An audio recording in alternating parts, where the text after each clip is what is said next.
జగజగాలలో దేవుడు దేవుడు యేసే దేవుడు. ఈ దినం మనం ధ్యానం చేయబోతున్న వాక్య భాగము 19వ కీర్తనలో కొన్ని రుజువులను మనం చూడబోతా ఉన్నాం. వాస్తవానికి 19వ కీర్తన మొత్తం మనము ధ్యానం చేయలేం, కానీ 19వ కీర్తన తెలియపరుస్తున్న సారాంశాన్ని మనం నేర్చుకోవచ్చు. 19వ కీర్తన ఏమని చెప్తుందంటే దేవుడు ఉన్నాడు అని చెప్తుంది. దేవుడు ఉన్నాడు అని మనం చెప్తుంది. దేవుడు ఉన్నాడు అని చెప్తే సరిపోదా అంటే సరిపోదు.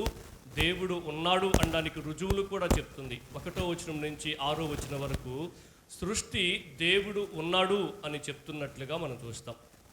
ఈ సృష్టి యావత్తు దేవుడు ఉన్నాడని మనకు చెప్తున్నట్లుగా చూస్తాం. అలాగే 7 నుంచి 14 వరకు ఆయన వాక్యము దేవుడు ఉన్నాడు అని చెప్తున్నట్లుగా మనం చూస్తాం. దాన్ని మనం ధ్యానం చేయట్లేదు, కానీ ఈరోజు మనం ధ్యానం చేయబోతున్న వాక్య భాగం ఏంటంటే దేవుడు ఉన్నాడా, ఒకవేళ ఉంటే రుజువేంటి అనేది ఈరోజు మనం చూడబోతున్నాం. మనకందరికీ తెలుసు ఏంటంటే దేవుడు ఉన్నాడని. దేవుడు ఉన్నాడు కాబట్టే ఆయన నమ్ముకున్నామని, దేవుడు ఉన్నాడు కాబట్టే ఆయన దగ్గరికి వస్తున్నామని మనకందరికీ స్పష్టత ఉంది. అయితే దేవుడు ఉన్నాడు అని చెప్తే సరిపోద్దా అంటే సరిపోదు. దేవుడు ఉన్నాడు అనడానికి కొన్ని రుజువులు కూడా ఉండాలి. ఈరోజు ఆ రుజువుల్ని మీ ముందు పెట్టే ప్రయత్నం చేస్తాను. నేటి సమాజానికి, క్రైస్తవ సమాజానికి మాత్రమే కాదు, ప్రపంచంలో ఉన్న అనేక మతాలు, అనేక జాతులు, అనేక రకాల ప్రజలకు, అనేక ప్రాంతాల ప్రజలకు ఈ సమస్య చాలా తీవ్రతరమైంది. ఏంటి ఆ సమస్య అంటే దేవుడు ఉన్నాడా, ఉంటే ఆయన ఎలా ఉంటాడు, ఎవరు నిజమైన దేవుడు అనేది ప్రతి మనిషికి ప్రతి తరములో చాలా పెద్ద సవాలే. ఎందుకు అనంటే దేవుడు ఉన్నాడా అనడానికి వాళ్ళ దగ్గర సరి అయిన ఆధారాలు, రుజువులు లేవు. కాబట్టి కొన్ని సందర్భాల్లో దేవుడు ఉన్నాడా అనంటే రుజువేంటి అని అన్నప్పుడు కొంతమంది ఏం చేస్తారంటే మా జీవితంలో చాలా కార్యాలు చేస్తున్నాడు కాబట్టి అని కంక్లూజన్కి వస్తారు. ఒకవేళ మన జీవితంలో కార్యాలు చేయకపోతే వెంటనే ఏమంటామంటే దేవుడు లేడు అనేస్తాం. దేవుడు ఉన్నాడా అనంటే కొన్ని సందర్భాల్లో ఉన్నాడు అని చెప్పాలనిపిస్తుంది, ఎందుకంటే ఇవి చేస్తున్నాడు కాబట్టి. కొన్ని సందర్భాల్లో లేడు అనేవాళ్ళు కూడా ఉన్నారు. నమ్మిన వాళ్ళే లేడు అనేవాళ్ళు కూడా ఉన్నారు. ఎందుకు లేడు అని అంటారంటే ఒక చిన్న ఉదాహరణ చెప్తాను చూడండి. ఒక సహోదరికి చాలా సంవత్సరాలు పిల్లలు లేరు. చాలా సంవత్సరాల తర్వాత దేవుడు ఒక కుమారుణ్ణి అనుగ్రహించాడు. అనుగ్రహించిన తర్వాత ఆమె దేవుణ్ణి స్తుతించడం ప్రారంభించింది. దేవుడు ఉన్నాడు అని నమ్మడం ప్రారంభించింది. కొన్ని సంవత్సరాల తర్వాత, అంటే సుమారు ఆ అబ్బాయికి 28 సంవత్సరాల వయసు వచ్చిన తర్వాత ఆ అబ్బాయి చనిపోయాడు. చనిపోయిన వెంటనే దేవుడు లేడు అనేసింది. ఇప్పటి వరకు దేవుడు ఉన్నాడని 28 సంవత్సరాలు చెప్తువే. సో ఏమర్థమైంది మీకు? మన అవసరాలు తీరిస్తే ఉన్నాడు అని అంటారు, అవసరాలు తీర్చబడకపోతే దేవుడు లేడు. ఒకవేళ దేవుడు అనేవాడు ఉంటే ఎందుకు ఇటువంటి పరిస్థితులు వస్తాయి అని చెప్పి దేవుని మీద నిందమోపడం కూడా మనం చాలా సందర్భాల్లో చూస్తూ ఉంటాం. ఓకేనండి, మీరేమనుకుంటున్నారు? దేవుడు ఉన్నాడా లేడా?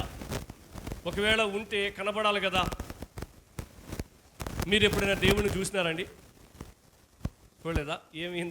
మీకెందుకు కనిపిలా? ఉంటే కదా కనిపిస్తారంటవా? మీరు ఇప్పుడు దేవుని చూసారండి? చూసారా? చూడలేదా? కనిపించలేదా? మీకు ఎందుకు కనిపించలేదు? అడగండి.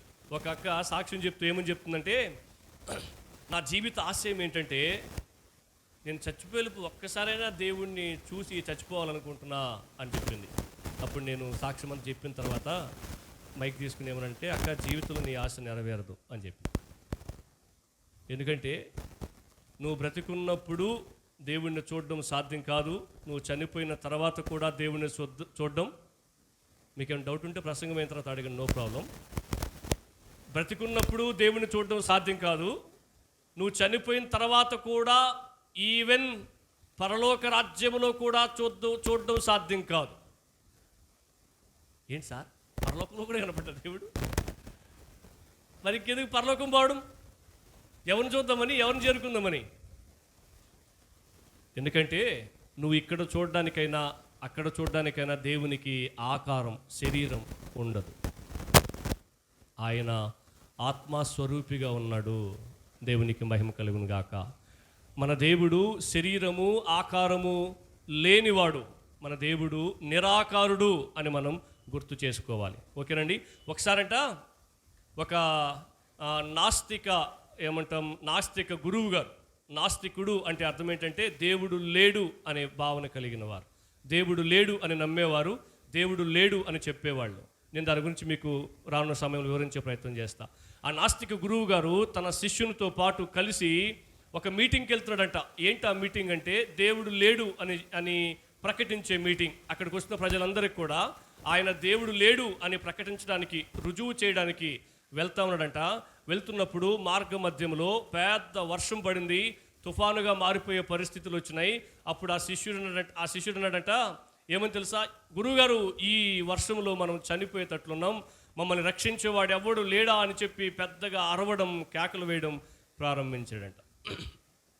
ప్రారంభిస్తే ఆ గురువు గారు ఆ శిష్యుడితో అన్న మాట ఏంటి తెలుసండి, ఒకవేళ మనం ఈ ప్రమాదములో చనిపోయే పరిస్థితులు వస్తే ఆ దేవుడే మనల్ని రక్షిస్తాడు అని చెప్పాడట. వీళ్ళిద్దరు ఎందుకు పోతున్నట్టు? దేవుడు లేడని చెప్పడానికి పోతున్నారు. కానీ ఇప్పుడు ఆ వర్షం వచ్చిన తర్వాత గురువుగారు ఏమంటాడు, ఆ దేవుడే మనల్ని రక్షిస్తాడు అని చెప్పి ఒక కొండ కింద పోయి దాక్కున్నాడట. దాక్కున్న తర్వాత కొంతసేపు అయిన తర్వాత వర్షం తగ్గిపోయింది. వీళ్ళిద్దరూ మరలా ఆ మీటింగ్కి వెళ్తున్నారంట. మీటింగ్కి వెళ్తుంటే ఆ శిష్యుడికి అంత జ్ఞానం ఉండదు కదా. ఆ శిష్యుడు ఏంటంటే, గురుగారు మనం మీటింగ్కి వెళ్తుందే దేవుడు లేడని చెప్పడానికి, మరి వర్షం పడుతున్నప్పుడు మీరేమన్నారు తెలుసా, దేవుడే మనం రక్షిస్తాడులే అని చెప్పి అన్నారు కదా. మరి దేవుడు లేడని చెప్తుంటే దేవుడు మనం రక్షిస్తే దేవుడు ఉన్నాడు కదా అని అడిగాడంట. ఆయన అడిగితే ఆయన అన్నాడంట, గురువుగారు అన్నట్ట, వెర్రివాడా, దేవుడే లేకపోతే దేవుడు లేడని చెప్పాల్సిన అవసరం లేదు అన్నాడు. దేవుడే లేకపోతే దేవుడు లేడు అని చెప్పాల్సిన అవసరమే లేదు, దేవుడు ఉన్నాడు కాబట్టి దేవుడు లేడని చెప్పాల్సిన అవసరం వచ్చింది అన్నాడట. ఏంటి సార్ దాని అర్థం ఏంటి అని అంటారా? కొంతమంది ఇప్పుడే మీకు వివరించిన నేను, కొంతమంది దేవుడు లేడు అనే స్టేట్మెంట్కి ఎందుకు వెళ్ళిపోతారంటే, దేవుడు అడిగి ఎందుకు వెళ్ళరంటే, వచ్చే వారంలో ఇంకొన్ని విషయాలు మీకు చెప్పే ప్రయత్నం చేస్తా. దేవుడు లేడని ఎందుకు చెప్తారంటే, చాలామంది వాళ్ళు అనుకున్నట్లుగా లేడు కాబట్టి, వాళ్ళు అనుకున్నవి చేయట్లేదు కాబట్టి, ఏంటంటే వాళ్ళు అనుకున్నట్లుగా దేవుడు లేడు కాబట్టి, వాళ్ళు అనుకున్నవి చేయట్లేదు కాబట్టి, ఈవెన్ వాళ్ళు అనుకున్నట్లుగానే చెయ్యట్లేదు కాబట్టి, అందుకని వాళ్ళు ఏం చేస్తారంటే దేవుడు లేడు అనే స్టేట్మెంట్కి వెళ్ళిపోతారు. అప్పుడు వాళ్ళు ఏం చేస్తారంటే దేవుడు లేడు అని చెప్పే ప్రయత్నము చేస్తారు.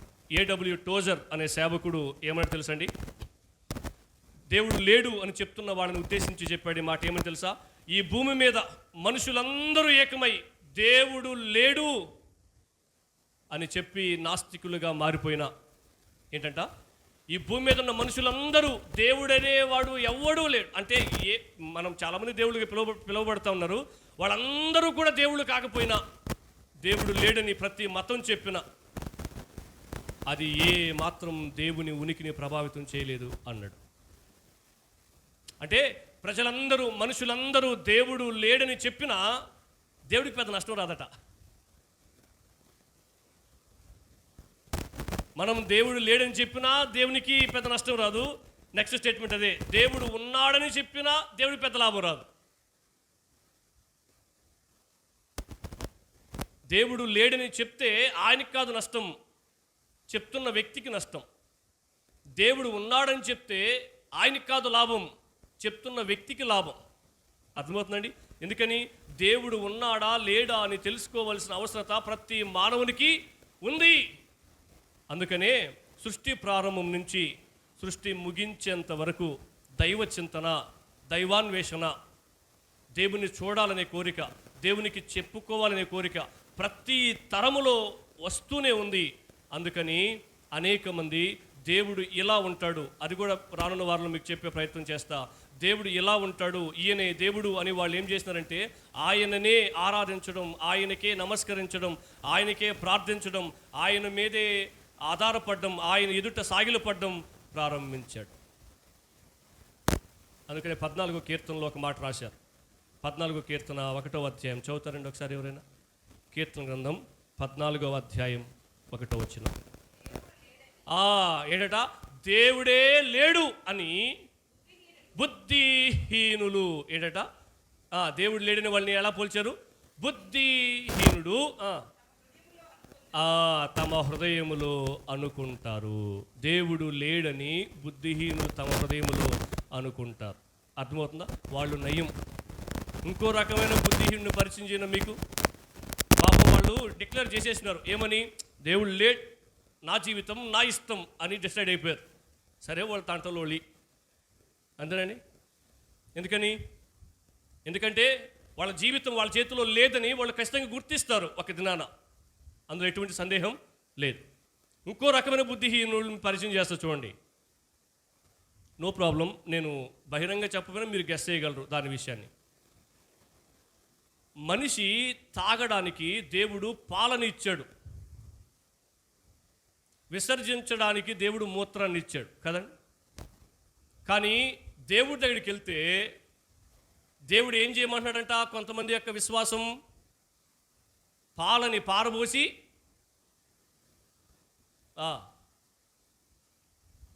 మూత్రాన్ని తాగే స్థితిలోనికి వెళ్ళిపోయాడు మనిషి. ఇప్పుడు చెప్పండి, బుద్ధిహీనుడు ఎవరో? దేవుడు లేడు అనేవాడు బుద్ధిహీనుడా? దేవుడు ఉన్నాడని నమ్మి దేవుణ్ణి ఆరాధించే విషయంలో పొరపడేవాడు అసలైన బుద్ధిహీనుడా?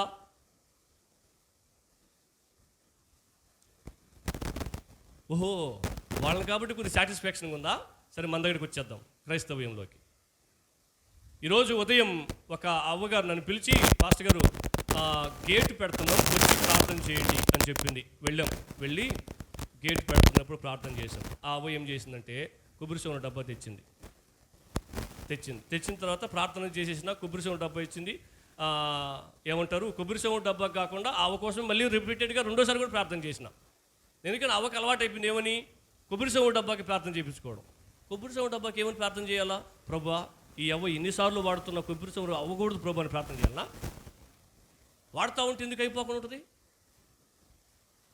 ఓకే, ఇంకోసారి అందమ్మా. ప్రభువా, ఈ కొబ్బరి నూనెను ఏమంటారు, మీ రక్తముతో ప్రోక్షించండి. రక్తముతో రక్తం పూసుకుంటారా మనుషులు? కొబ్బరి సోన మీద రక్తం ప్రోక్షించేది ఏంది? ఓకే, ఆ అవ్వ కోరిక ఏంటంటే నాకు అర్థమైంది. ఆ కొబ్బరి సోన డబ్బా నా చేతిలో పెట్టి గేటు వైపు చూపిస్తుంది అంటే అర్థం ఏంటంటే ఈ కొబ్బరి సోన డబ్బాతో గేటుకు పుయ్యి అని. అప్పుడు నేను ఏమన్నానంటే, అవ్వ బాధపడినా పర్లేదని తెలుసుకోవాలి కదా. అవ్వ కొబ్బరి సోన పూస్తే పెయింట్ అతుక్కోదావా అని చెప్పిన. ఏమర్థమైంది మీకు? పునాది వేసేటప్పుడు ఇటుక రాయి మీద కొబ్బరి సోన పోయడం, ఇటుక రాయి మీద కొబ్బరి సోన పూస్తే సిమెంట్ అతుక్కోదు.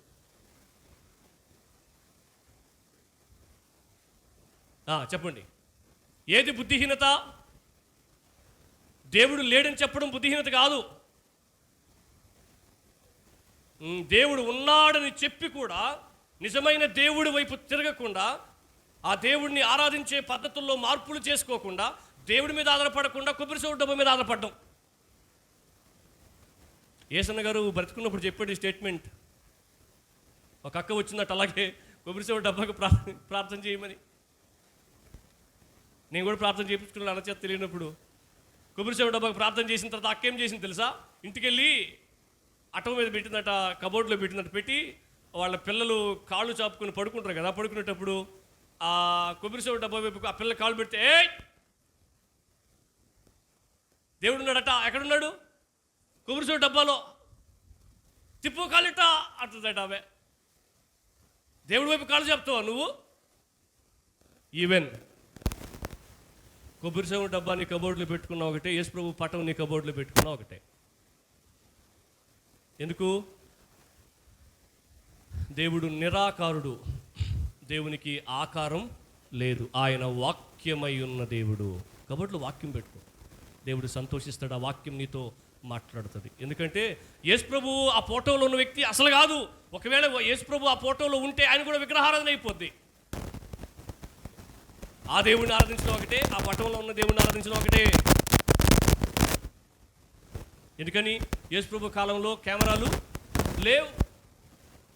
200 సంవత్సరాల క్రితమే కెమెరా కనుగొనబడింది. మరి యేసు ప్రభు 2026 సంవత్సరాల క్రితం ఉన్నాడు. ఆ టైంలో ఎవరు ఫోటో తీసినారు ఆయన్ని? ఆ ఫోటోలో ఉన్న వ్యక్తి ఒక సినిమా నటుడు.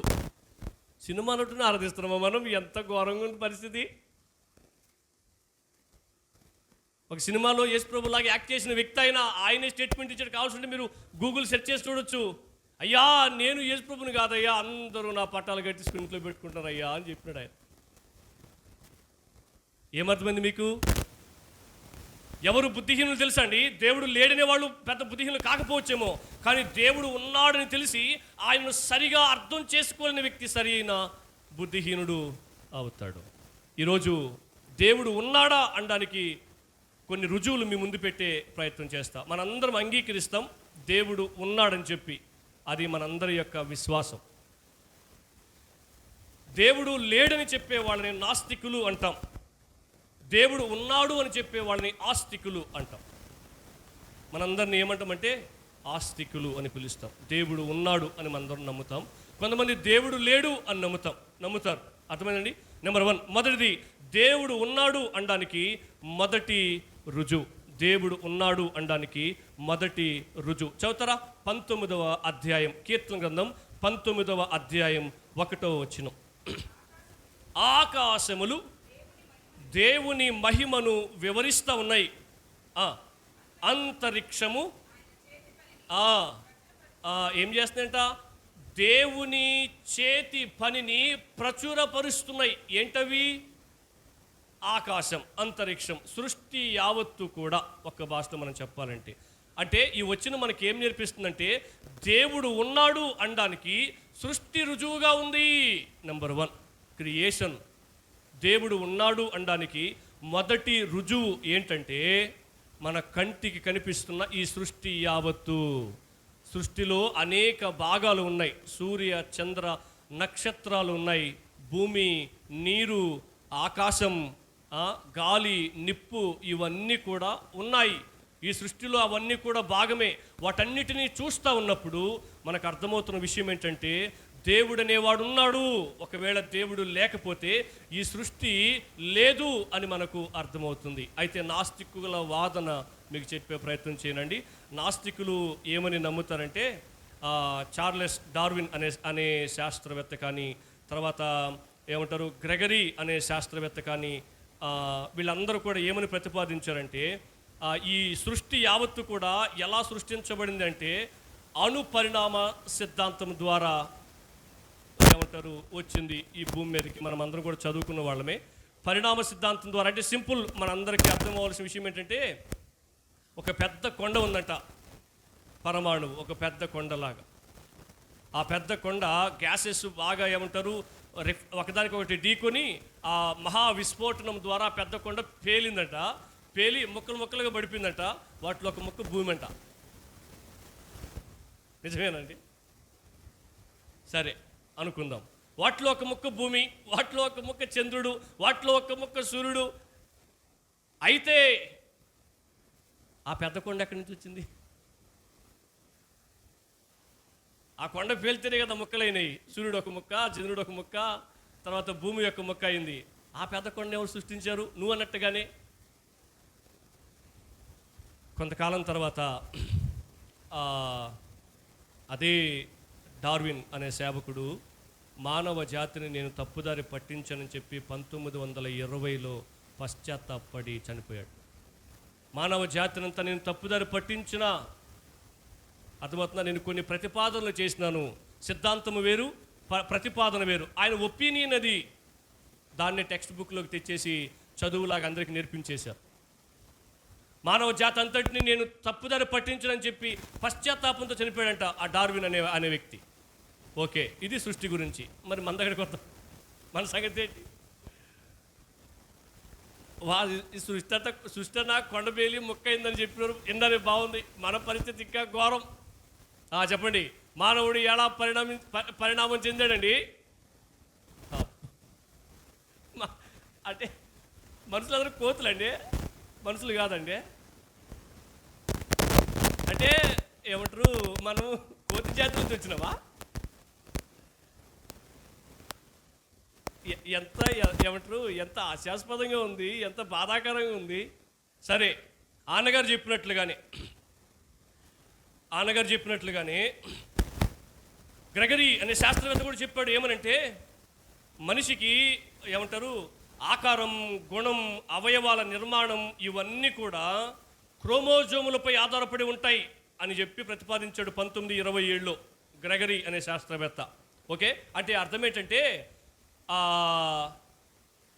మానవ ఏమంటారు ఆకారం, రూపం మనిషికి రావాలి అంటే మనిషి యొక్క క్రోమోజోముల ద్వారా మాత్రమే సాధ్యమవుతుంది. అలాగే జంతువులకు ఆకారం రావాలంటే జంతువుల యొక్క క్రోమోజోముల ద్వారా మాత్రమే సాధ్యమవుతుంది. జంతువుల యొక్క క్రోమోజోములు మనిషికి కానీ, మనిషి యొక్క క్రోమోజోములు జంతువులకు కానీ సెట్ కావు అని ఆయనే చెప్పాడు. బైబిల్ మన నమ్మకాలేం చెప్పట్లే అని ఆయనే చెప్పాడు. దేవుడు లేడనే వాళ్ళే చెప్తున్నారు. మనం సింపుల్గా లాజిక్గా ఆలోచన చేద్దాం. ఒకవేళ మానవుడు రాను నాగరికత అభివృద్ధి చెందుతున్న కొలది మనిషి కోతిలో నుంచి మనిషిగా పరిణామం చెందుంటే కోతి రక్తం మనిషి సెట్ అవ్వాలి కదా. 1/4 కేజీ తీసి కోతిలో తీసుకుని దాచిపెట్టుకోవచ్చు కదా మరి బ్లడ్ బ్యాంకులో. మనిషి రక్తం కోతికి ఎక్కించవచ్చు కదా. మరి మన రక్తం మనకి సెట్ కాదు, దానికి గ్రూప్ అవసరం. ఏ గ్రూప్ బ్లడ్ ఆ గ్రూప్ వాళ్ళకే సెట్ అవుతుంది. మరి కోతి రక్తం మనిషి కట్టి సెట్ అవుద్ది, మనిషి రక్తం కోతి కట్టి సెట్ అవుద్ది. హెచ్ఐవి ఎలా వచ్చిందో మీకు బాగా తెలుసు.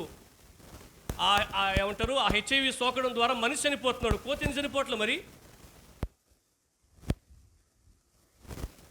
దీన్ని బట్టి మనకి లాజికల్గా ఏమర్థమవుతుంది?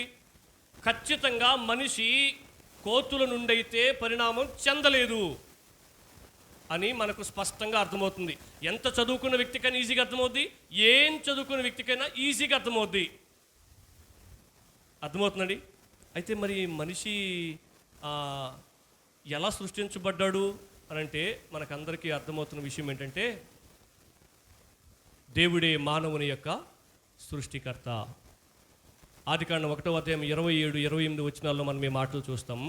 దేవుడు మనిషిని తన స్వరూపమందు తన పోలికలో సృష్టించుకున్నాడు అని మనం చూస్తాం. మొట్టమొదటి విషయం మనకు అర్థమవుతున్న విషయం ఏంటి? దేవుడు ఉన్నాడు అనడానికి మొదటి రుజువు ఈ సృష్టి యావత్తు సాక్ష్యంగా ఉంది. దేవుడు అనేవాడు లేకపోతే ఈ సృష్టి ఈ రీతిగా ఉండేది కాదు. ఒకసారి వాక్య భాగం చదువుతారా?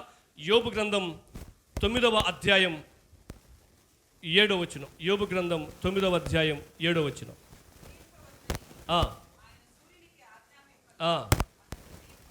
ఏమర్థమైందండి? ఉదయింపవద్దని సూర్యుడికి ఆయన ఆజ్ఞాపించగా ఎవరైనా యెహోషువనా? యెహోషువ కదా ప్రార్థన చేస్తే ఒకరోజు సూర్యుడు ఆగిపోయినాడు. యెహోషువ ప్రార్థన చేసి సూర్యుడు ఆగిపోతాడా? అంటే యెహోషువనే కదా దేవుడు. మరి ఏలియా ప్రార్థన చేస్తే ఆకాశం నుండి అగ్ని దిగి వచ్చేస్తుందా? 400 బయలు ప్రవక్తలు నిజమైన దేవుడు ఎవరో తెలుసుకుంటారా? దానియేలు ప్రార్థన చేస్తే సింహాల నోళ్ళు మూయబడిపోద్దా?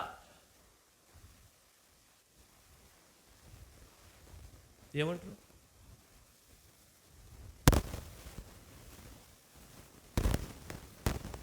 ప్రార్థనలో కాదు, ప్రార్థించే వ్యక్తిలో కాదు శక్తి ఉండేది. ప్రార్థన ఆలకించి జవాబిచ్చే దేవునిలో శక్తి ఉంటుంది. దేవునికి మహిమ కలుగును గాక. అర్థమవుతుందా? సో ఈ స్టేట్మెంట్ మనకేమర్థమవుద్ది? నేను చెప్పింది కాదు దేవుడు చేసేది, దేవుడు అనుకుందే దేవుడు చేస్తాడు. నేను చెప్పింది చేయడానికి దేవుడు లేడు, ఆయన చెప్పింది చేయడానికే నేను ఉన్నాను. అర్థమవుతుందా? ఇప్పుడు సూర్యుడు దేవుని చేత సృష్టించబడ్డాడు. ఈ వచ్చిన మనం ఏం చదివాం? దేవుని చేత సృష్టించబడ్డాడు కాబట్టి దేవుడు ఎట్లా చెప్తే ఎట్లా చేయాలి. ఆగిపోమంటే ఆగిపోవాలి, అవునా? ప్రకాశించమంటే ప్రకాశించాలి. అర్థమవుతుందా? పాపం దేవుడు లేడని కొంతమంది బుద్ధిహీనులు చెప్పుకుంటారు, కానీ దేవుడు ఉన్నాడని నమ్మి చాలామంది ఏం చేస్తున్నారు తెలుసండి? సూర్యుల్లో దేవుడిని వెతకడం ప్రారంభించారు. చంద్రుల్లో దేవుని వెతకడం ప్రారంభించారు, మట్టిలో దేవుని వెతకడం ప్రారంభించారు, ఈవెన్ మనిషిలో కూడా దేవుని వెతకడం ప్రారంభించారు. అంటే మంచి మనసు ఉంటే దేవుడే, సహాయం చేస్తే దేవుడే, ఆదుకుంటే దేవుడే. అర్థమవుతుందండి? సో ఎందుకని? దేవుడు ఎవరో సరిగా అర్థం కాకపోవడం కారణం. దేవుని వాక్యం సెలవిస్తుంది, ఈ సృష్టి యావత్తు కూడా ఆయన ఆజ్ఞాపిస్తే కొనసాగుతుంది.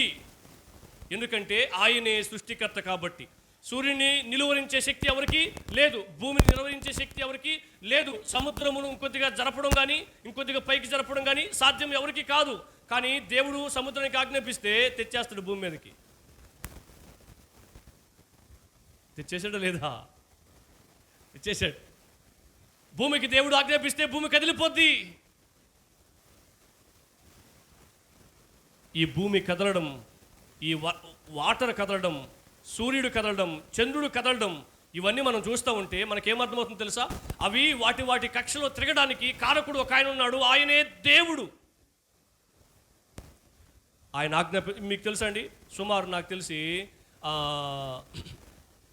భూమి సుమారు 1000 కిలోమీటర్ల వేగంతో తిరుగుతుందట. మనం 120, 100 అంటేనే ఓ అంటే కదా పై స్పీడ్ అండి. 1000 కిలోమీటర్ల వేగంతో తిరుగుతుందంట. ఒక రవ్వ తక్కువ స్పీడ్ దిగింది అనుకోండి, 998, 950కి వచ్చింది అనుకోండి, తక్కువ స్పీడ్తో మనుషులందరూ ఐస్ గడ్డ అయిపోతారట. ఒకవేళ ఈ భూమి 1050కి పోయింది అనుకో, మనుషులందరూ అగ్ని చేత కాల్చబడి బొగ్గైపోతారట.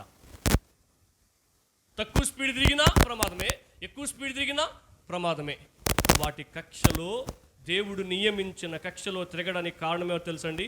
దేవుడు కాబట్టి దేవుడు ఉన్నాడు, దేవుడు లేడు అని అనడానికి లేదు. ఎందుకు తెలుసా? మన కళ్ళ ముందు ఈ సృష్టి యావత్తు సాక్ష్యంగా ఉంది. ఆకాశము ఆ దేవుని మహిమను విమరిస్తుంది. మీకు తెలుసా, నేను ఇంత శక్తివంతంగా, ఆశ్చర్యకరంగా, అద్భుతంగా ఉండడానికి, పనిచేయడానికి కారకుడు ఒక ఆయన ఉన్నాడు, ఆయనే సృష్టికర్త. వాటికి నోరు లేదు, వాటిని చూస్తే చెప్పేస్తున్నాయి. చదివే ఇప్పుడు మనం సృష్టి యావత్తుకి ఏం లేదట, నోరు లేదు, కానీ అవి చెప్తున్నాయి ఏమని? దేవుడు ఉన్నాడని. నెంబర్ 2, అది మొదటి రుజువు. రెండో రుజువు ఏంటి తెలుసండి? మీరు ఎప్పుడైనా ఆలోచన చేసినారా? నేను పిల్లల్ని కన్న తర్వాత ఆలోచన చేసిన, ఎట్లా తెలుసు వీళ్ళకి అని చెప్పి. మనం మన బిడ్డలకి చిన్న వయసులో దొంగతనాన్ని ట్రైనింగ్ ఇవ్వం.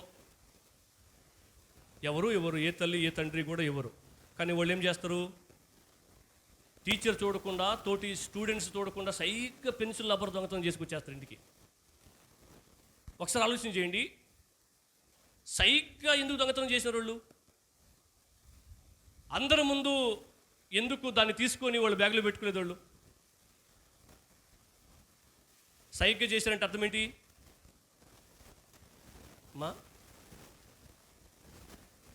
తప్పు కాబట్టి కదా. సైగ్గా వాళ్ళు ఎందుకు చేశారు? సీక్రెట్గా తప్పని. అసలు మనది కానిది మనం తీసుకోవడం తప్పని వాళ్ళకి ఎవరు చెప్తున్నారు? సైగ్గా దొంగతనం చేయమని, ఊరు లేకుండా దొంగతనం చేసి సైగ్గా బ్యాగులు పెట్టమని ఎవరు చెప్పినారు వాళ్ళకి? ఎవరు ఇచ్చారు ట్రైనింగ్? వాళ్ళకి టీచర్ ఇస్తారా? ఇయ్యరు. తోటి స్టూడెంట్స్ ఇస్తారా? ఇయ్యరు. తల్లిదండ్రులు ఇస్తారా? ఇయ్యరు. స్నేహితులు ఇస్తారా? ఇయ్యరు. ఎవరు ఇస్తారు మరి? నువ్వు ఇలా దొంగతనం చేయడం తప్పని వాళ్ళకి ఎవరు చెప్పినారు? నెంబర్ 2, అదే రెండో రుజువు ఏం తెలుసండి?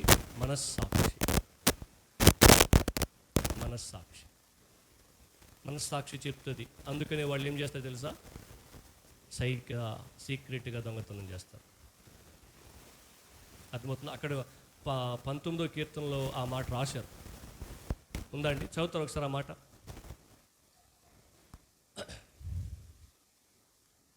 12వ వచనం. తన పొరపాటులు కనుగొనగలవాడెవడు? ఏంటంట? నేను ఎందుకు రహస్యంగా చేసినారండి? తప్పు కాబట్టి కదండి. తప్పుని ఎవరు చెప్పారండి? తప్పుని ఎవరు ట్రైనింగ్ ఇచ్చారండి? తప్పుని చెప్తే మనం ఊరుకోం కదా. ఎవరు ట్రైనింగ్ ఇచ్చారు తెలుసండి? సరే, అదే ఇది తప్పని వాళ్ళకి ఎవరు చెప్తున్నారు తెలుసండి?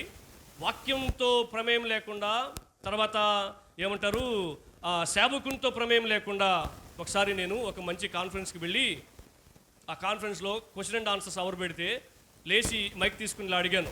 ఏమని అడిగానంటే, సార్ ఇప్పటికీ చాలా దేశాలకి సువార్త వెళ్ళలేదు, సువార్థికులు సువార్తను తీసుకువెళ్ళే లోపల చాలామంది చనిపోతూ ఉన్నారు, వాళ్ళకి తెలియకుండా వాళ్ళు చనిపోతున్నారు, తెలియకుండా చనిపోవడం వాళ్ళు చేసిన తప్పు ఎట్లా అవుతుంది? తెలియజెప్పిన తర్వాత చనిపోతే, ఇదిగో నేను నీకు చెప్పినా కూడా నువ్వు వినలేదు, నేనే దేవుడిని నువ్వు గుర్తించలేదు, కాబట్టి నువ్వు తెలుసు కూడా నన్ను నమ్ముకోలేదు కాబట్టి నువ్వు నరకానికి వెళ్ళని చెప్పి దేవుడు శిక్షించవచ్చు, వాళ్ళకి తెలియకుండా చనిపోతే వాళ్ళని నరకానికి పంపించడం అన్యాయం కదా అని అడిగా. దేవుడు అప్పుడు అన్యాయస్తుడు అయిపోలేదా? వాళ్ళకి తెలిసి, ఇప్పుడు మనకు తెలిసి మనం దేవునికి దూరంగా బ్రతికితే నరకానికి పంపించడం న్యాయమే. తెలియని వాళ్ళు చాలామంది ఉండొచ్చు. మేబీ యేసు ప్రభువే నిజమైన దేవుడు రక్షకుడిని తెలియకుండా వాళ్ళు ఈ లోకాన్ని విడిచిపెడితే వాళ్ళని దేవుడు శిక్షించడం అన్యాయం కదా అని అడిగాను. అప్పుడు వాళ్ళు చెప్పిన మాటని తెలుసా అండి? ఇదిగో ఈ 2 విషయాలు చెప్పారు. ఏమని తెలుసా? దేవుడు ఉన్నాడు అనడానికి సృష్టి రుజువుగా ఉంది. ఆ సృష్టిని చూస్తున్నప్పుడు మా సృష్టికర్త మాట మేము వింటున్నాం, మా సృష్టికర్త ఆజ్ఞాపించినట్లుగా మేము పనిచేస్తున్నాం అని సృష్టి చెప్తుంది చూడండి. కాబట్టి మన సృష్టికర్త కూడా దేవుడు ఉన్నాడు, కాబట్టి మనం ఆ దేవుడి మాట వినాలి, ఆ దేవుడు ఎవరో తెలుసుకునే ప్రయత్నం మనం చేయాలి. ఇంకో మాట నెంబర్ 2 ఏమన్నారంటే, దేవుడెవరో ఎవరికి తెలియకపోయినా ప్రతి ఒక్క మనిషిలో దేవుడు మనస్సాక్షి పెట్టాడు, ఆ మనస్సాక్షి ద్వారా దేవుడు నిరంతరం మాట్లాడుతూనే ఉంటాడు అన్నాడు. సృష్టిని బట్టి దేవుడు తీర్పు తీరుస్తాడు. నెంబర్ 2, మనకిచ్చిన మనస్సాక్షిని బట్టి దేవుడు తీర్పు తీరుస్తాడు. దేవుడు లేడు అని చెప్పే వాళ్ళకు కూడా ఏముంది తెలుసా అండి? మనస్సాక్షి ఉంది. ఒకసారి ఈ వాక్య భాగం చదువుతారా? రోమపత్రిక 2వ అధ్యాయం 15వ వచనం. రోమపత్రిక 2వ అధ్యాయం 15వ వచనం.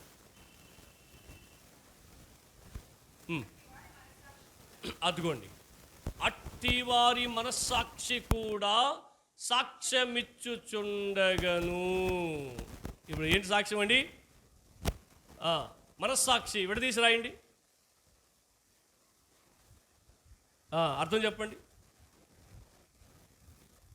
మనస్సు చెప్పే సాక్ష్యం, మనస్సు ఇచ్చే సాక్ష్యం. అర్థమవుతుంది? వాక్యంతో ప్రమేయములే, సేవకులతో ప్రమేయములే, తోటి విశ్వాసులతో ప్రమేయములే, మిగతా విషయాలతో అన్నింటిలో ప్రమేయములే. ప్రతి ఒక్కరికి దేవుడు తీర్పు తీర్చగలడు. దేన్ని బేస్ చేసుకుని తెలుసా అండి? ఈ సృష్టి యావత్తును బేస్ చేసుకొని అండ్ మనస్సాక్షిని బేస్ చేసుకుని దేవుడు తీర్పు తీర్చగలడు. అర్థమవుతుందా? మన మనస్సాక్షి 2 పనులు చేస్తుందండి. ఏం చేస్తుంది? 2 పనులు చేస్తాయి. నెంబర్ 1, దేవుడు ఉన్నాడు అని తెలియజేస్తుంది. దేవుడు ఉన్నాడు అని మన మనసు తెలియజేస్తుంది. ప్రతి ఒక్కరికి దేవుడు ఉన్నాడు అని తెలియజేస్తుంది. నెంబర్ 2, మన నైతికతను తెలియజేస్తుంది. ఇప్పుడు మనం చదివాం 12వ వచనంలో, మన నైతిక విలువలు, మన నైతిక జీవితం పాడైపోయింది కాబట్టి నా తప్పులు క్షమించి నన్ను నిర్దోషిగా తీర్చయ్యా అని చెప్పి ఆ వ్యక్తి దేవునిపై ఆధారపడుతున్నట్లుగా మనకు అర్థమవుతుంది. దేవుడిపై ఆధారపడడానికి కారణం ఏంటి? మనస్సు నేరారోపణ చేసింది. నువ్వు దేవుడిని విడిచిపెట్టావు, దేవుడు లేడని చెప్తున్నావు. దేవుడు లేడని ప్రజలు ఎందుకు చెప్తారో వచ్చే వారం చెప్పే ప్రయత్నం చేస్తామే.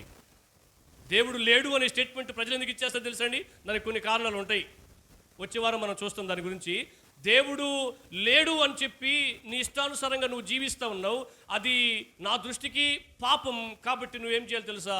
నీ పాపాన్ని నువ్వు ఒప్పుకొని తీరాలని చెప్పి ఏం చెప్తుంది? సేవకులు చెప్పరు, వాక్యం చెప్పదు, సంఘం చెప్పదు, మరి ఇంకెవరు చెప్తారు తెలుసా? మనస్సాక్షి. ఒకవేళ మీకు తెలుసా అండి,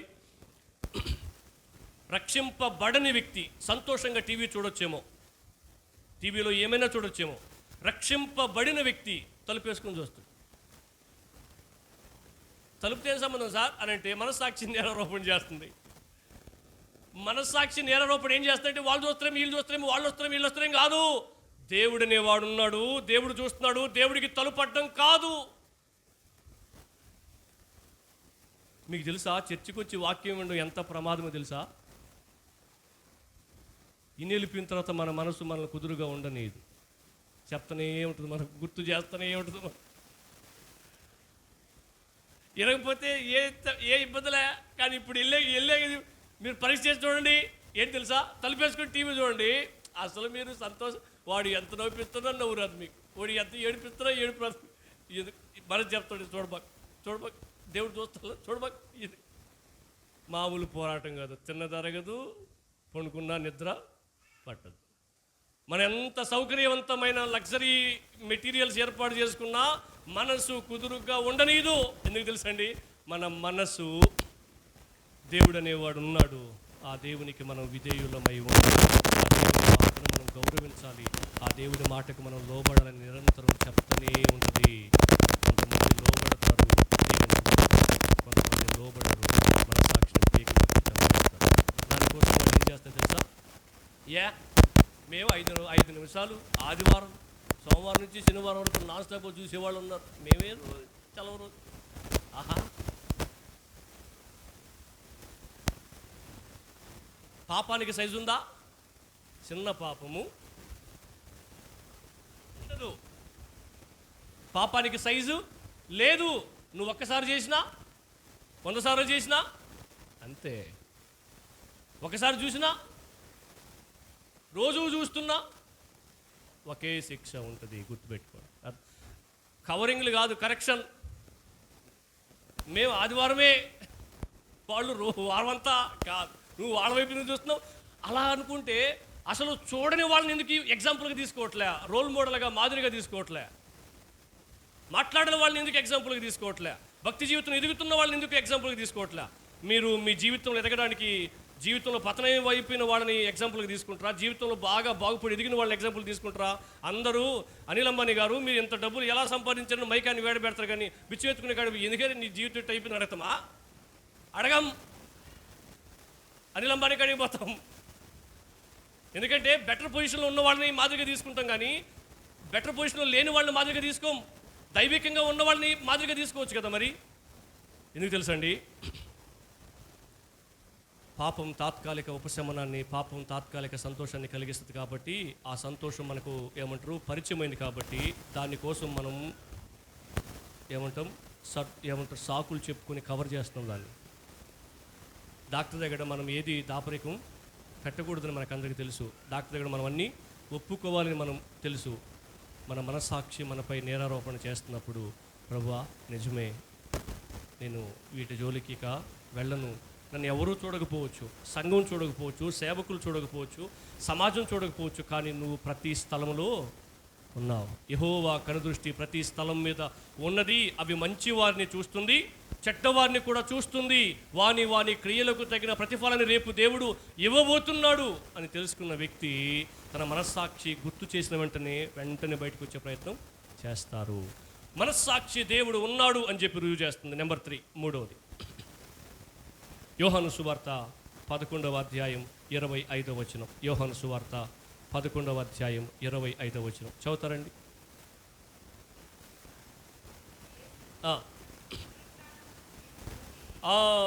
అందుకు యేసు ప్రభు చెప్తున్న మాటని తెలుసండి, పునరుద్ధానాన్ని జీవమును నేనే, నా యందు విశ్వాసం ఉంచువాడు చనిపోయినా బ్రతుకుతాడు. జీవానికి మూలం, ఇంగ్లీష్లో ట్రాన్స్లేట్ చేసినారు లైఫ్. జీవితానికి మూలం దేవుడే. ఎందుకు మీకు ఎగ్జాంపుల్ చెప్పినా తెలుసండి, మనం నాస్తిక వాదనని మనం స్టార్టింగ్లో చూసాం. ఏంటంటే జీవ పరిణామ సిద్ధాంతంలో వాళ్ళు ఏం చెప్పినారో తెలుసండి, జీవం ఎలా వచ్చింది అని చెప్పే ప్రయత్నం చేసినారు. మనం స్టార్టింగ్లో చూసినాం. ఆ జీవం జంతువుల ద్వారానో, ఒకవేళ మరలా ఆలోచన చేస్తే జంతువుల ద్వారా మనిషి పరిణామం చెందితే ఆ జంతువుని ఎవరు సృష్టించినారు? జవాబు ఉండదు. ఒకవేళ మనిషి ఆ జంతువు నుంచే వచ్చాడు అని ఒకవేళ నమ్మగలిగితే, నమ్మే పరిస్థితులు వస్తే ఆ జంతువుని ఎవరు సృష్టించారు? ఆ జంతువు కూడా తనంత తాను రాలేదు కదా, ఎవరో ఒకరు దాన్ని సృష్టించాల్సిందే కదా. సో అది ఏమంటారు, లాజికల్లీ కరెక్ట్ కాదు. కానీ వాక్యం ఏం చెప్తుంది తెలుసండి, మనిషికి జీవాన్ని ఇచ్చింది దేవుడు. ఆదికాండం 2వ అధ్యాయంలో చూస్తాం. చదువుతారండి ఒకసారి.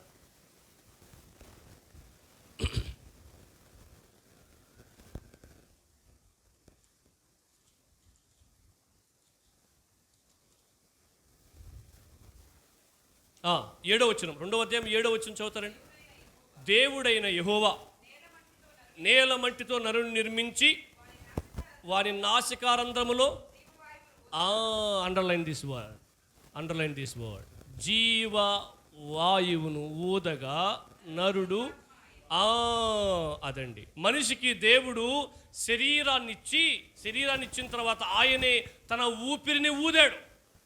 తన ఊపిరిని ఊదిన వెంటనే మనిషి చూడడం, కదలడం, మాట్లాడడం, నడవడం, ఇలా ఇప్పుడు మన జీవితంలో మనం ఏమైతే జరిగిస్తూ ఉంటామో అవన్నీ చేయడం ప్రారంభించాడు. ఈ మనిషి ఇలా అవ్వడానికి కారణం ఎవరంటే జీవాన్ని ఊదిన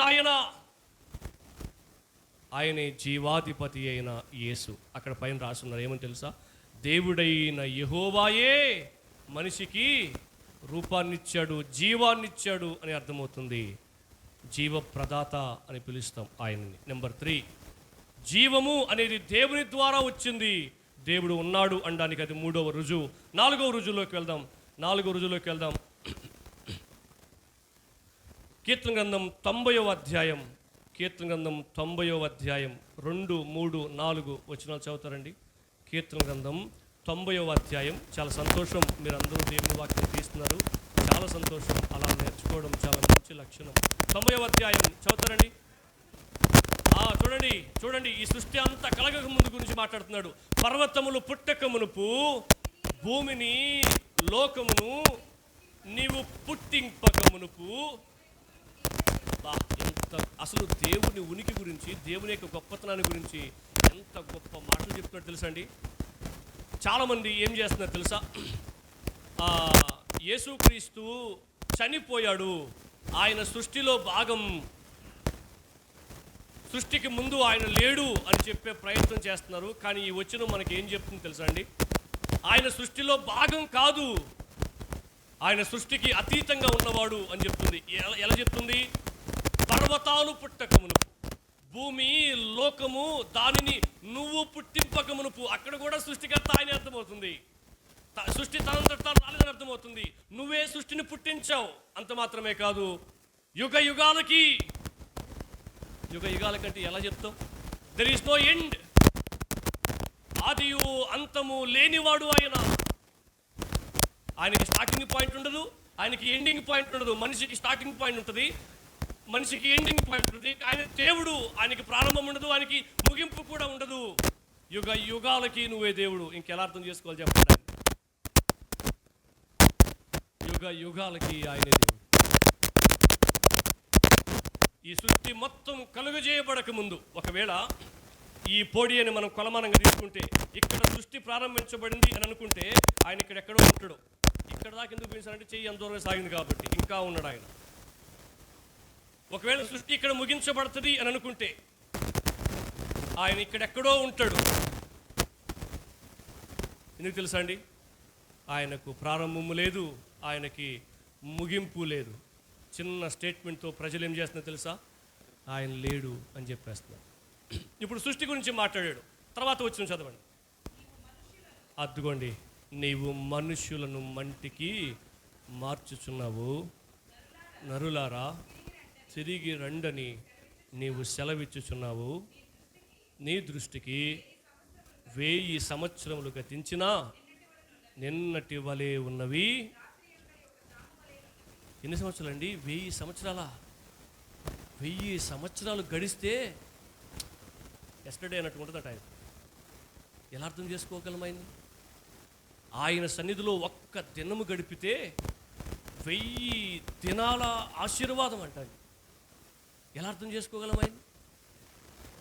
అందుకని ఒక సేవకుడు చెప్పాడు, దేవుణ్ణి మనిషి అర్థం చేసుకుంది 1% కూడా కాదు. దేవుడు మనిషికి తనను తాను ప్రత్యక్షపరుచుకుంది ఈ వాక్య భాగం ద్వారా. మనిషికి దేవుడంటే ఏంటో ఒకవేళ వాక్య భాగం చెప్తే, ఆ వాక్య భాగం చెప్పిందంతా 66 పుస్తకాలను స్టడీ చేయడం కోసం జీవితం సరిపోదు. 66 పుస్తకాల్లో దేవుడు ఎవరో ఒకవేళ చెప్పే ప్రయత్నం చేస్తే ఆ దేవుడు గురించి రివీల్ చేయబడింది, ప్రత్యక్షపరచబడింది 1% కూడా కాదట. ఇంకా ఎంతో ఉన్నాడు దేవుడు,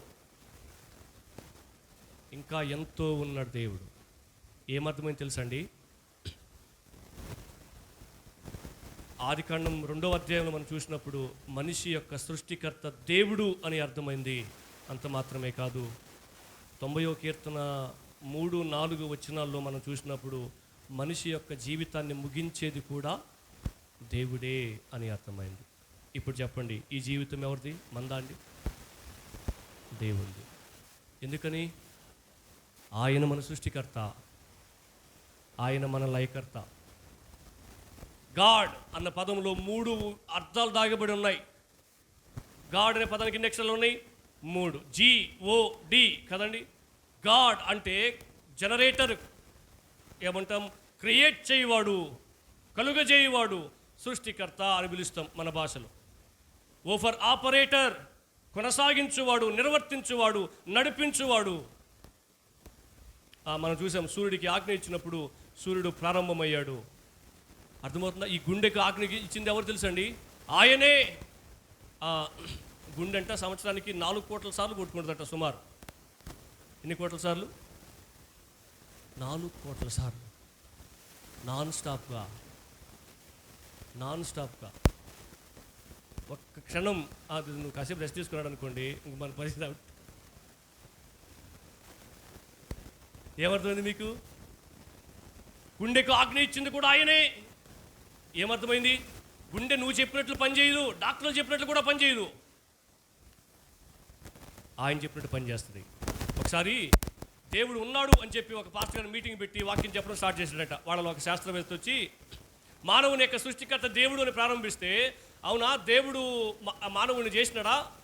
అయితే నేను కూడా మానవుని చేస్తా, దేవుడు లేడని నిరూపించడం కోసం అని చెప్పి ఆయన ముందుకు వచ్చినాడట. ముందుకు వస్తే అప్పుడు ఈ పాస్టర్ గారు చెప్పాడంట, అయ్యా సరే నువ్వే ముందు నిరూపించు, మానవుని యొక్క సృష్టికర్త దేవుడు కాదని, మనిషిని నేను కూడా చేయగలనని చెప్పి నువ్వే నిరూపించు అని చెప్పి ఆ యొక్క నాస్తికుడికి అవకాశం ఇచ్చాడంట. నాస్తికుడికి అవకాశం ఇస్తే ఇప్పుడు దేవుడు ఏం చేశాడు? మనిషిని చేయడం కోసం నేల మట్టిని తీశాడు కదా, ఈయన కూడా ఏం చేసినాడు? మట్టిని తీసుకోబోయాడంట. మట్టిని తీసుకోవడానికి వెళ్ళబోతే పాస్టర్ గారు వచ్చి, సార్ ఏం చేస్తున్నారు అని అడిగాడంట. నువ్వే కదా మనిషిని సృష్టించమన్నావు, మనిషిని సృష్టిస్తున్నా అని చెప్పి, మనిషిని సృష్టించాలంటే మట్టి కావాలి కదా అని చెప్పి మట్టి తీసుకుంటున్నా అని చెప్పాడట. అప్పుడు ఆ పాస్టర్ గారు అంట, ఈ మట్టి కూడా దేవుడు సృష్టించింది, నువ్వు మట్టిని సృష్టించుకొని అప్పుడు మనిషిని సృష్టించు అని చెప్పాడట. మనిషిని చేయడానికి ఏం కావాలా? మట్టి కావాలా? ఆ మట్టిని సృష్టించింది ఎవరు? దేవుడే. నువ్వు మట్టిని సృష్టించుకో ముందు మొదట, తర్వాత ఏం చేయాలా?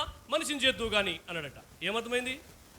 మనిషిని చేయడానికి మెటీరియల్ కావాలి, ఆ మెటీరియల్ కూడా దేవుడే సృష్టించాడు అని మనం గుర్తు చేసుకోవాలి. అందుకనే ముందు సృష్టి పెట్టాం, తర్వాత మానవుని యొక్క నిర్మాణం పెట్టాం. మనిషి ఇలా ఉన్నాడు అంటే, మనిషి జీవితం ఇలా ఉంది అంటే దాని వెనకాల ఎవరో ఒక ఆయన ఉన్నాడు, ఆయనే దేవుడు. దేవుడు ఉన్నాడు అనడానికి మనిషి రుజువుగా ఉన్నాడు. అది 4వ రుజువు. అండ్ ఫైనల్లీ 5వ రుజువుని కూడా మనం చూస్తాం. 139వ కీర్తన అంతా కూడా మనం అదే చూస్తాం. నీవు నన్ను కలుగు చేసిన విధములు చూడగా నాకు ఆశ్చర్యం, భయం కలుగుతుందయ్యా అన్నాడు. మన ఒంట్లో ఉన్న నరాలంట, మనిషి మహా అయితే ఒకవేళ 6 అడుగులు ఉంటారేమో, మనిషిలో ఉన్న నరాలు గనక చక్కగా గనక పేరిస్తేనట కిలోమీటర్లు పోతాయట. 6 అడుగులు మనిషిలో అన్ని నరాలు ఉంటాయి. నేను చదివినా ఒకసారి, మనిషి కళ్ళకంటండి ఎన్ని గ్రహించే శక్తులు ఉంటాయో, మనిషి కళ్ళకంటండి ఎన్ని ఏమంటారు చెప్పే సిగ్నల్స్ ఉంటాయో, దాన్ని మనం ఇంగ్లీష్లో ఏమంటామంటే ట్రాన్స్మిటర్, రెండోది రిసీవర్ అంటాం కదా. 25,000 ట్రాన్స్మిటర్లు కావాలట. కళ్ళలాగా పనిచేయాలంటే 25,000 ట్రాన్స్మిటర్లు. అంత చిన్న కన్ను. జీవవాయువును ఊతగా మనిషి అలా తయారైపోయాడు. దేవుడు అంత గొప్పవాడు. దేవునికి మహిమ కలుగును గాక. మన జీవితం, అందుకనే ఆయన అన్నాడు, అయ్యా నువ్వు నన్ను కలుగజేసిన విధము చూడగా నాకు ఆశ్చర్యము, భయం కలుగుతుందయ్యా. ఇంత ఆశ్చర్యకరమైన మనిషిని సృష్టించగలిగిన వాడు ఇంకెంత ఆశ్చర్యకరంగా ఉంటాడు.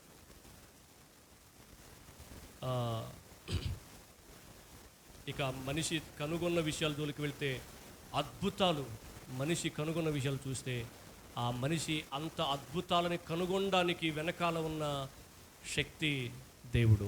మనిషికి ఆ సామర్థ్యం ఇచ్చిన దేవుడు. మహిమ ఘనత ప్రభావములు ఆయనకే చెల్లాలి, మానవునికి ఏమాత్రం కూడా చెందకూడదు. శాస్త్రవేత్తలకి ఆ క్లారిటీ ఉంది. ఏమంటాం, మత్తు ఇంజెక్షన్ ఏమంటాం అండి? మత్తుని అనస్థీసియా. అనస్థీసియాని కనుగొన్న శాస్త్రవేత్త. ఎట్లా కనుగొన్నావు అంటే, నేను బైబిల్ చదువుతాను. ఒకరోజు దేవుడు ఆదాముకు గాఢ నిద్ర కలుగు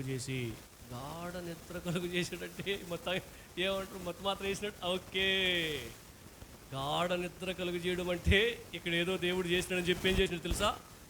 పరిశోధన చేయడం ప్రారంభించాడు. అనస్థీసియా. ఇప్పుడు అక్కోళ్ళకి ఎంత ప్రయోజనమో. 2 బిడ్డల కన్నా నొప్పి లేకుండా కనేస్తున్నారు అక్కోళ్ళు. సిజేరియన్ జరిగినా కూడా ఏ ప్రాబ్లం లేకుండా హ్యాపీగా కనేస్తున్నారు. దేవుని స్తుతించాలి, నువ్వు దేవుని మహింపరచాలి. ఆపరేషన్ దగ్గరికి వెళ్ళినప్పుడు నొప్పి పుట్టకుండా ఆపరేషన్ చేస్తున్నారంటే మనం ఏం చేయాలి తెలుసా? ప్రభువా నీకు స్తోత్రం, ఒక బిడ్డని ఎన్నుకొని నువ్వు మత్తు మందుని కనిపెట్టి కృపనిచ్చావు, ప్రభువా నీకు స్తోత్రం అని దేవుని మనం మహింపరచాలి.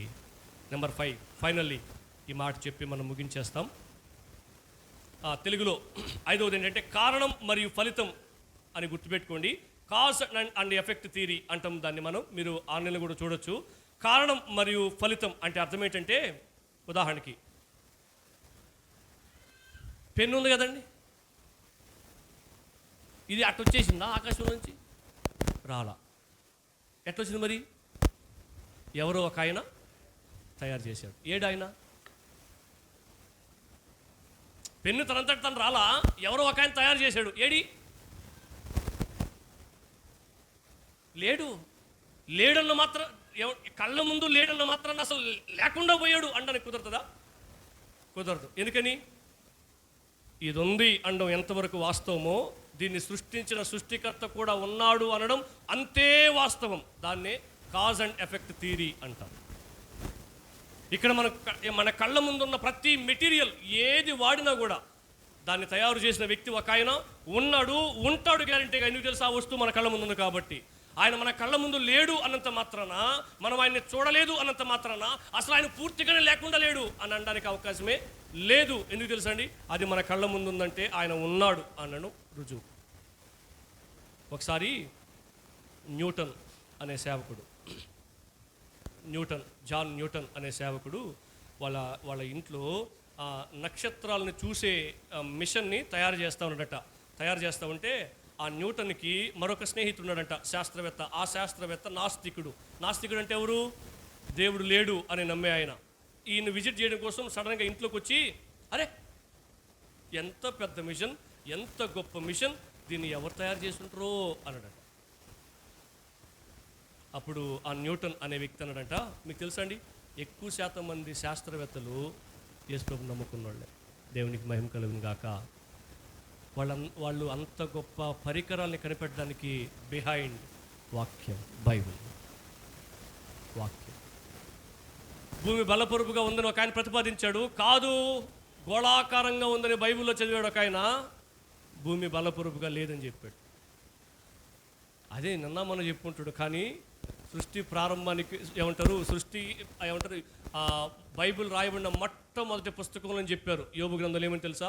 భూమి బల్లపరుపుగా లేదు, గోళాకారంగా ఉందని. ఎట్లా చెప్పినావు సార్ అంటే, బైబిల్ చదివినా. నిరూపణ కూడా అయింది రానున్న దినాలలో కదండి. అంత గొప్ప దేవుని బిడ్డలను దేవుడు మనకు అనుగ్రహించాడు. సో ఆ మిషన్ వైపు చూసి ఆ నాస్తికుడు అన్నాడట, అరే ఎంత గొప్ప మిషన్, ఎంత ఆశ్చర్యకరమైన మిషన్ ఎవరు తయారు చేస్తుంటారో అని అంటే న్యూటన్ చెప్పాడంట నవ్వుతూ. ఆయన నాస్తికుడు కదా, అలాగే చెప్పాలి వాళ్ళకి. ఏమని తెలుసా? ఎవరు తయారు చేయాలా, రోజుకి అలాగే అంత పెద్ద మిషన్ అయిపోయింది అన్నాడట. ఈ నాస్తికుడు నవ్వి, ఊరుగా రోజుకి మిషన్ అట్లా తయారైపోతా, కామెడీ చేస్తున్నావు నోటి? లేదు, అట్లా తయారైపోయింది. ఈవెన్ థామస్ ఆల్వా ఎడిసన్ విషయం కూడా దగ్గర జరిగింది. అలా తయారైపోయిందంటే అప్పుడు ఆ నాస్తికుడు ఇచ్చిన స్టేట్మెంట్ ఏంటి తెలుసా? ఇది ఇంత ఆశ్చర్యకరంగా, ఇది ఇంత అద్భుతంగా తయారవడానికి కారణం దాని వెనకాల ఒక ఆయన ఉన్నాడు, తయారు చేసిన వ్యక్తి లేకుండా ఇది ఇలా రాదు అన్నాడట. అవునా, వెరీ గుడ్. అయితే నువ్వు ఎంత జ్ఞానవంతుడిగా ఉండడానికి కారణం నిన్ను తయారు చేసిన వ్యక్తి అయి ఉండాలి కదా, నీ వెనకాల ఇంకెవరు ఉన్నట్టే కదా, మరి దేవుడు లేడంటే అన్నాడట. ఏమర్థమో తెలుసండి? ఈ లోకంలో సృష్టించబడిన ప్రతి ఒక్కటి వెనకాల సృష్టికర్త ఉన్నాడు. మనందరి నిర్మాణం వెనకాల సృష్టికర్త ఉన్నాడు. ఏది కూడా తమంతట తాముగా దాన్ని ఏమంటామంటే స్వయంభవుడు అంటాం. ఒక్క దేవుడు మాత్రమే స్వయంభవుడు. ఇంకా ఏ మానవుడు తనను తాను సృష్టించుకున్న వ్యక్తి కాదు. ఈ మాట అర్థం చేసుకున్నప్పుడు మీకు ఏమర్థం కావాలో తెలుసండి. నన్ను నేను సృష్టించుకోలేదు, నన్ను నేను ఈ లోకానికి తీసుకుని రాలేదు, ఈవెన్ ఆ బిడ్డలనిచ్చింది కూడా ఆయనే. కాబట్టి నేను ఆయన మాటకు లోబడాలి, నేను ఆయన మాటని గౌరవించాలి, నేను ఆయన మాటకు విధేయత చూపాలి. నా ఇష్టానుసారంగా జీవించడానికి నాకు ఏ హక్కు లేదు. ఎందుకంటే ఇవన్నీ కూడా నాకు సంబంధించినవి కాదు, ఇంక్లూడింగ్ హ్యూమన్ బాడీ. మానవ శరీరం, దేవుడు నీకిచ్చిన శరీరం కూడా నీకు సంబంధించింది కాదు, అది ఆయనకి సంబంధించింది. ఎందుకు ప్రభువా ఇచ్చినవంటే నా మహిమ నిమిత్తం అన్నాడు. కాబట్టి ఈ దేహంతో దేవుణ్ణి మహింపరచాలి, ఈ జీవితంతో దేవుణ్ణి మహింపరచాలి.